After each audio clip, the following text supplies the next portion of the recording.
This podcast is brought to you by Tidewater Community College's Connect to TCC program. Welcome to Meaningful Momentum. My name is Miss Brown. I'll be your host. If this is your first time tapping into this podcast, welcome. This is the place you come when you are, walking through campus on your way to the CAF, driving to campus from work, or even in this particular case, just getting your mindset ready as you're about to transition into college. This is everything needed and conversations that are had that just help you start creating a culture around you of feeding yourself to help push that momentum in a positive direction for you. So if you chose to listen to me instead of listening to your favorite song, I appreciate it. So I hope I give you a little bit of something that can help you be successful in your future. So today's episode is overcoming imposter syndrome. So building genuine self-efficacy.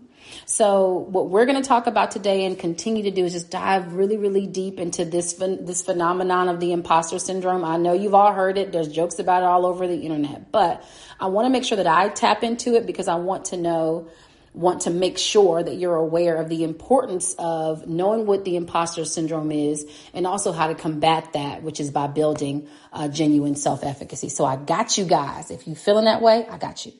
It's definition time. I love a good definition. So imposter syndrome is the feeling of inadequacy or self-doubt, despite evidence of success or competence. So it's basically the fear of being exposed as a fraud. And this is even when you've achieved notable accomplishments. So many of us have experienced imposter syndrome at some point in our lives, and particularly in academia as well as in professional settings. And so as I mentioned before, we're either transitioning into college, going through college, or transitioning out. I'm telling you, I've even experienced it. Imposter syndrome is definitely a real thing. So let's get started. So why is it harmful for us to basically fake it till we make it? Let's say that. So when dealing with imposter syndrome, that is the epitome of something that you should not do. I know you guys heard that before. People are like, well, fake it till you make it. Don't do that, because that's where imposter syndrome gets to live, breed, and continue to grow within your mind, right? And so fake it till you make it basically involves you pretending to be more confident or more capable than you actually are, right? So while this approach may give you that temporary relief, right, from imposter syndrome, it ultimately is unsustainable. So basically you're undermining and missing the opportunity for you to have genuine self-esteem and genuine self-efficacy. When you have those things, you don't have to fake it till you make it, because you are him, right? You are her, like you just are. So fake it till you make it basically involves you pretending to be more confident or more capable than you actually feel. So while this approach is one of those temporary reliefs, when you have imposter syndrome, you're just faking like you're confident. You can't sustain that. It's not something that's sustainable. And so it also allows you to, or sort of hinders you from being able to grow genuine self-esteem and genuine self-efficacy. So when you actually have those two things, or take the opportunity to grow in those areas, nobody can question whether you are that person. Nah, you them for real. So when you rely on faking it till you're making it, you're basically just masking your insecurities rather than just addressing them. So this is going to continue to lead to that cycle of anxiety and stress. You can even start feeling just super burnt out because you're taking too much energy trying to put on these masks to let people feel like or view you in a certain type of way. And to just constantly strive to maintain the facade of confidence is also going to make sure that you're afraid that people are going to end up finding out that you're a complete fraud. And so you never get the opportunity just to be yourself or even let your guard down at all. So instead of using that age old term of faking it till you making it, fake it till you make it. It's just important to focus on building that genuine self-efficacy. So the belief in your own abilities to succeed in specific situations or to accomplish any type of task that you're setting your mind to. do. And so I spend a lot of time talking about self-efficacy, but let's just jump just a smidge back into there. So how can you do that? How can you build that self-efficacy? So start by acknowledging and accepting that you have those feelings of doubts in certain areas of your life, and that you may actually be suffering from imposter syndrome in some way.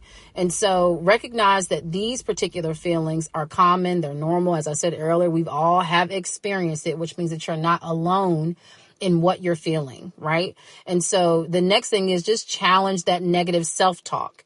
And so those limiting beliefs that allow you to continue reliving and framing that you are not the person that you want to be, right? And so just move them closer to just those more positive or even a more realistic light, right? So I might not be the best writer right now, but that doesn't mean as life continues to go on, the more I practice, the more I refine my craft, that I won't be. The fake it till you make it person is the one posting, that they're published when they're not really published, or, things along those lines, acting like they're the ones who are, writing tutors and things, and they don't really have a writing tutoring business, those types of things. So just allow yourself to start reframing some of that negative self-talk, which is leaning you towards doing the fake it till you make it, into more positive things about you being able to grow into the areas that you want to grow in. And we can also start talking about you just setting more achievable goals and just celebrating your progress along the way. So as mentioned, to build self-efficacy, you're going to set a goal, right? Make those benchmarks. And as you continue to knock out those benchmarks, you're going to start patting yourself on the back so that you can feel the success and acknowledge the success that you're accumulating along the way. So just make sure, again, that you're breaking those big tasks down to smaller, more bite-sized or manageable pieces. And then that allows you to, again, celebrate yourself as you continue through success. And then that way you can start building that efficacy on that, on the back end of that. In addition to that, just start surrounding yourself with people that support and encourage you as an individual, not because of who they think you are, or I won't even say because of who they think you're going to be, but that are generally celebrating who you are right there in that moment. And then that way you can be able to be surrounded by people who genuinely care about you and your true growth, not the fake stuff that you might, or the facade that you might be putting on. And so, and additionally, I would say that go and seek some mentors and role models who can help guide you through the process. That way you have some more inspiration as you're going through that journey. So by building your genuine self-efficacy, you'll develop a strong a strong sense of confidence. You're going to become more resilient, right? And so that's going to continue to empower you to overcome the times when you're suffering from imposter syndrome, and have you genuinely achieving success on your own terms, not because of what you're trying to make people think that you're doing. So as we conclude, just as you're navigating through life and you're going through all those changes and challenges and opportunities, right? Just remember the power of building genuine self-efficacy, not being a phony, not you building not building yourself or your brand in a phony way, right?